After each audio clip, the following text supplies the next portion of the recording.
Dati, naging misyonero ako.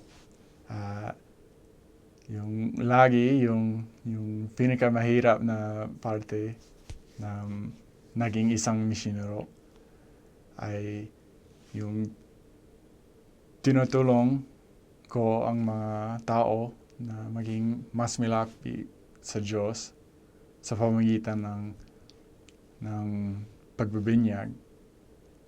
Pero pagkatapos yung pagbibinyag, yung mga tao ay inisip nila na, ay, tapos na.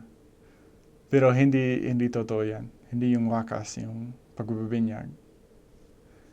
Ito pala ay yung umpisa. Ito yung umpisa ng paraan, yung para mangaji sa presensya ng Diyos.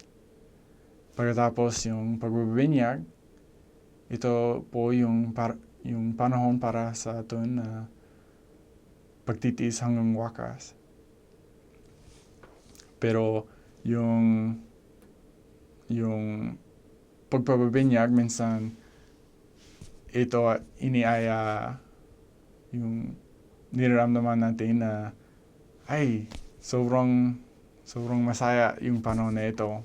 Siguro ito yung pinaka na importanteng parte ng Ebanghelyo ni Jesucristo. Siya yung sobrang importante pero hindi siya yung wakas.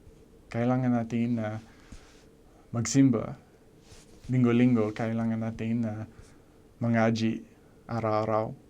Kailangan natin na magbasa ng mga banal na kasulatan araw-araw.